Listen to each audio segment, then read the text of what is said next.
grande desafio.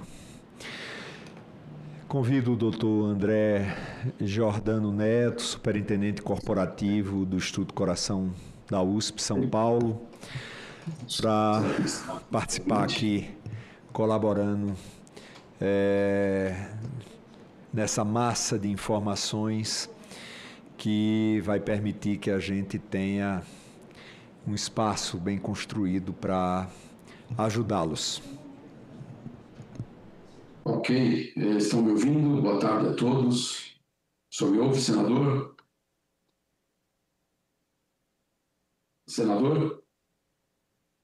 Sim, lhe ouvindo bem.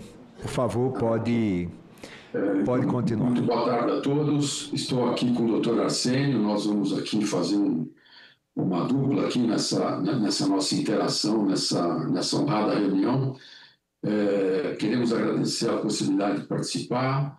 Quero deixar já um abraço para todos da mesa, para todos os colegas que nos antecederam. Um abraço especial para o senador astronauta Marcos Pontes. É um senador que tem estado várias vezes aqui na nossa casa e a gente tem tido um número muito grande de conversas, tanto na área assistencial como na área de inovação, e junto também cumprimentar um dos principais assessores do senador, que é o doutor Marcelo. Eu vou escorrer, a gente não preparou uma apresentação, mas a gente vai escorrer alguns assuntos aqui, e eu vou me dividir com o Arsênio, eu vou contar alguma coisa da nossa instituição e alguma coisinha de um dos projetos de lei que nós nos prontificamos a ajudar, e depois o doutor Arsênio, com uma categoria que tem, discorrer sobre a parte de melhoria do sistema de remuneração dos filantrópicos, né?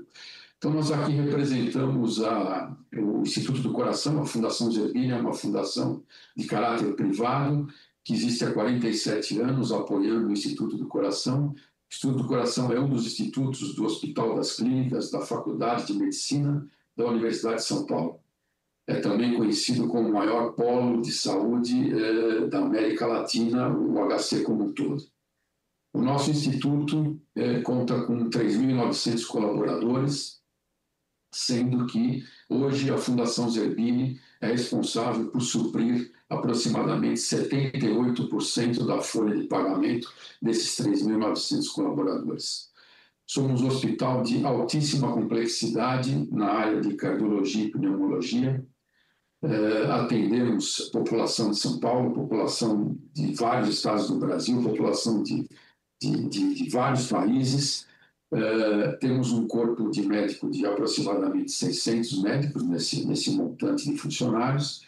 É um hospital que custa aproximadamente R$1 bilhão por ano, dos quais a Fundação Zerbini entra com mais ou menos 2/3 desse custeio e o outro terço vem do Tesouro Estadual. É um hospital de 450 leitos, dos quais 135 leitos de UTI, é uma proporção um pouco diferente da usual, mas isso se deve a sermos um hospital de altíssima complexidade, inclusive com uma realização, acho que somos, no tocante a transplante de coração, somos o hospital que mais faz transplante de coração no Brasil nos últimos anos. Recentemente, como um dos colegas já mostrou, nós também fomos agraciados com nosso ranking na revista Newsweek americana. Somos o melhor hospital público da América Latina e o 12º do mundo em cardiologia e cirurgia cardiovascular. Nós saímos de uma dívida muito grande há uns 4, 5 anos atrás, terminamos o pagamento dessa dívida, a Fundação passou um momento muito ruim nos idos de 2004, 2005, e acabou se formando uma dívida aí na casa de R$500 milhões, e graças a Deus, com o empenho de muitas pessoas, em 2017 para 2018, nós conseguimos resolver essa dívida e estamos hoje respirando. Digo que a gente saiu do respirador, estamos respirando naturalmente. A Fundação hoje consegue fazer o custeio do hospital a duras penas, como todos já disseram, né? E eu fiquei contente em poder ajudar com um dos assuntos que eu considero muito importante, que o senador discorreu logo no começo da sua fala, que é um dos projetos de lei que diz respeito à remuneração dos hospitais que prestam serviço, no que diz respeito a quando você atende um paciente que tem plano de saúde, que é a famosa tabela TUNEP, né? Hoje, esse recurso advindo da tabela TUNEP, ele é muito difícil de chegar naturalmente nos prestadores de serviço, eu diria quase que impossível, e a nossa ideia de ajuda sempre foi fazer com que esse chassi se modernizasse um pouco e esse repasse de recursos entre o Tesouro Nacional e o prestador de serviço fosse mais prático, mais rápido e mais consistente. Isso, sem dúvida, ajudaria muito o hospital. Quero me dizer que estou, assim como todos os colegas que falaram, as defasagens que a gente percebe hoje ainda na tabela SUS, apesar de muitas melhorias que foram feitas nos últimos 2 ministérios, mas ainda existe uma defasagem muito grande. Hoje, o nosso serviço SUS no hospital consome aproximadamente 85% da nossa força de trabalho. Os outros 15% é que são dedicados à saúde suplementar e, ultimamente, temos atingido um patamar um pouco inferior a 15%, na ordem de 13% a 14%. Somos um hospital de 4 pilares, o pilar da assistência, que sem dúvida é o que consome mais recursos, e temos os pilares do ensino, uma fonte de recurso em crescimento, o pilar da pesquisa, com uma fonte de recurso também em crescimento, e com o pilar da inovação. E, sem dúvida, todo o resultado da inovação ele vai espirrar e vai beneficiar o atendimento aos pacientes que nos procuram. Então, esses são os 4 pilares hoje de sustento.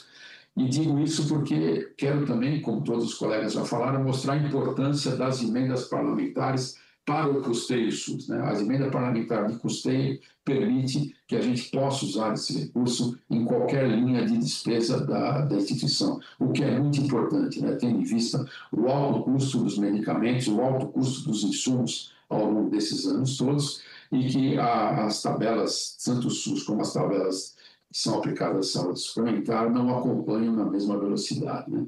Então, daí a importância desse novo projeto de lei, a importância sempre de novos insumos que sejam possíveis de ser doados aos hospitais, de ser repassados aos hospitais, para que a gente tenha cada vez mais uma assistência. Nosso país continental, com uma população enorme, não existe no mundo, né, um sistema de saúde que atenda a tantas pessoas, e isso requer um incremento de financiamento sempre inovador e sempre constante, sempre acontecendo de várias maneiras. Tá? Então, quero agradecer a participação e continuo à disposição dos senadores e de todos que compõem o estudo desses assuntos para que a gente chegue e ajude esses projetos de lei seguirem e serem aprovados, que, sem dúvida, trará resultado para todas as entidades hospitalares, todas as entidades filantrópicas do Brasil. Muito obrigado e, senador, se me permite, se o senhor quiser fazer uma ressalva, eu passo a palavra para o doutor Arsênio. Por favor.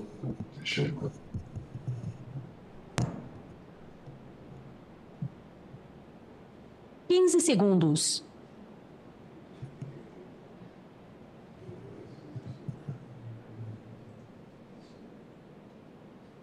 Boa tarde. Me ouve, senador? Sim, todos ouvimos. Boa tarde, senador Fernando Bueno. É um prazer. Boa tarde aos demais parlamentares presentes, a todos os participantes, palestrantes.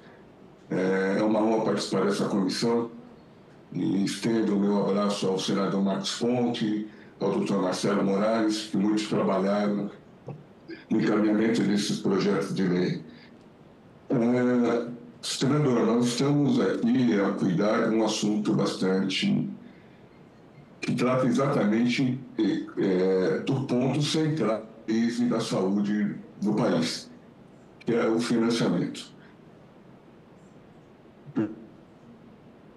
Vocês sabem, já declinaram, já falaram das suas instituições, e eu aqui, como advogado, vou falar um pouco da minha experiência do terceiro setor, na área de filantropia, no direito tributário, e já quero aproveitar e mandar um abraço ao doutor Valdir Furlan. Conheço muito bem essa Rio Preto, uma entidade extremamente relevante para Rio Preto, prazer em revê-lo, doutor Edson Rogatti, que nós sempre participamos de vários debates sobre filantropia e tudo mais. Portanto, senador, os dois projetos de lei, me permite, então, como operador do direito, eu analisando os projetos, eu trouxe 8 eixos que considerei importante para que a comissão e depois, claro, toda a sociedade debata essa questão e as demais comissões do Senado Federal. Porque hoje a rede assistencial, o SUS, 50% dos atendimentos do SUS hoje são com os hospitais filantrópicos.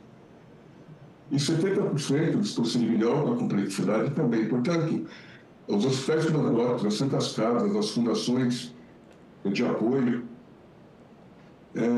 são parceiros do SUS.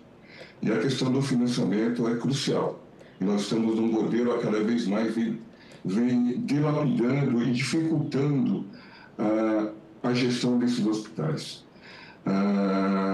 60% das instituições operam com déficit estrutural. E o senhor bem colocou, senador, hoje a dívida dos hospitais filantrópicos supera 20 bilhões de reais, portanto, praticamente impagável. Portanto, os dois projetos de lei, eu aqui na análise do documento que eu recebi do Dr. Fernando Morales, eu destaquei 8 eixos, isso me permite aqui, como advogado.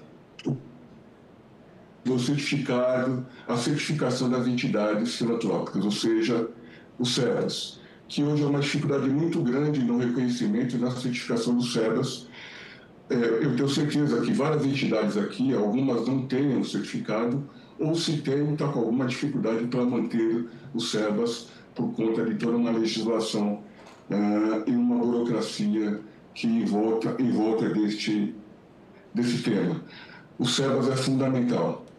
E essa lei traz isso com muita propriedade. E veja bem, nós estamos dizendo que as filantrópicas estão com um déficit de 20 bilhões. Se não tivesse o certificado, se elas não tivessem os certificados, com certeza esse déficit seria o triplo.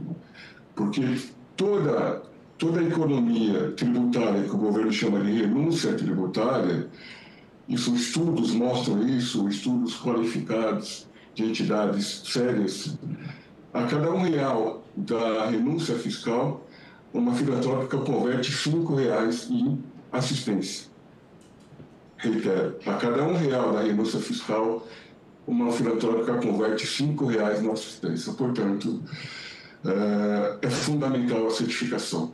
E várias entidades têm essa dificuldade na certificação. Em muitos casos, acaba por judicializar essa demanda.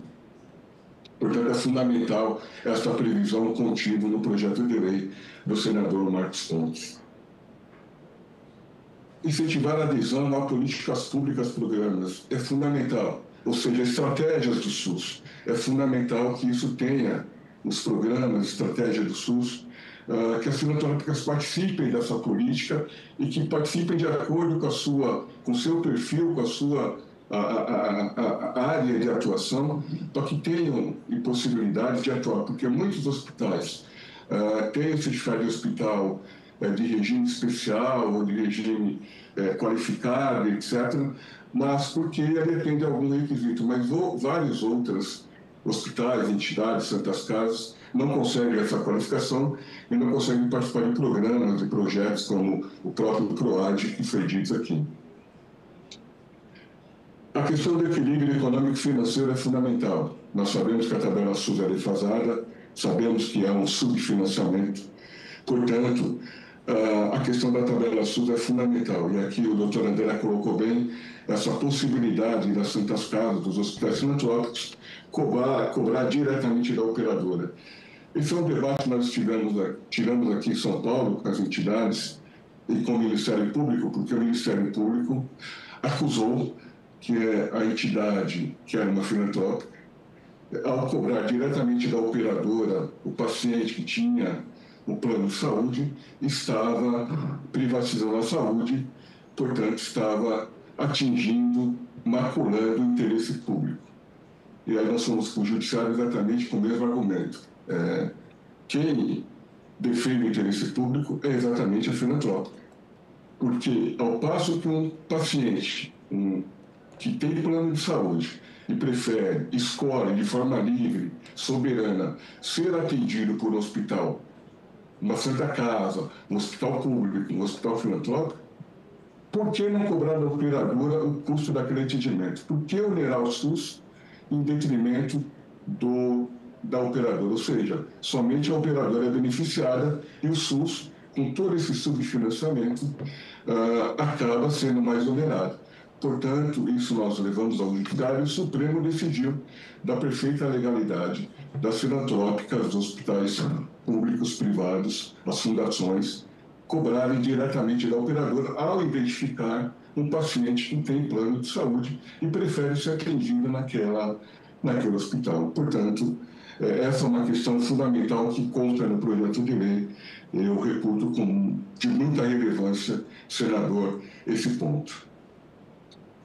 A outra questão nós sabemos que as Santas Casas elas têm uma origem muito antes do SUS. As Santas Casas, as filantrópicas, surgiram há muito tempo, muito antes do SUS. E, portanto, tem toda uma questão familiar, gestão, enfim. Isso vem no progresso, vem num caminho de profissionalização. O que nós defendemos, e o projeto traz isso também, é a maior profissionalização da gestão das Santas Casas, dos hospitais filantrópicos. Ou seja, melhorar ainda mais, porque, como foi dito aqui pelos 15 segundos. Não é fácil fazer a gestão de uma entidade com toda essa dificuldade. Portanto, eu reputo como fundamental. Capacitação, como foi dito, achei fundamental, foi dito também aqui por um dos participantes, um tratamento diferenciado, ou seja, o hospital com perfil assistencial ter todo um tratamento diferenciado para o SUS, e eu disse, de acordo com o perfil, de acordo com a sua capacidade operativa, ter um entendimento e ter um programa, um projeto para esse hospital, para essa Santa Casa, e as linhas de crédito. Eu penso que é fundamental, é um dos pontos que eu verifiquei no projeto, a questão de formatar um fundo de financiamento das Santas Casas. Ter um fundo robusto, gerido por entidades, por pessoas capacitadas, claro, pelo próprio governo, ter um fundo constituído que venha a socorrer as Santas Casas, para que elas fujam de bancos, de taxas extravagantes e tenham um financiamento que possa honrar com esse financiamento no futuro. Portanto, eu penso que isso é fundamental, a criação desse fundo, como está no projeto de lei. Os demais pontos, senador, e eu disse aqui o oitavo, que eu quero reiterar, é essa possibilidade da cobrança direta com a operadora de saúde. É fundamental nesse patamar. E nós temos que ter um limite de cobrança 20% ou 25%, aqui em São Paulo já se admite até 25%, seria fundamental constar isso numa norma legislativa. No mais, fico à disposição, quero novamente reiterar, agradecer pelo convite, é uma honra poder participar da comissão, estarei sempre à disposição para colaborar no que for preciso. Muito obrigado, boa tarde a todos. Agradeço a participação, eu vejo que há uma convergência muito grande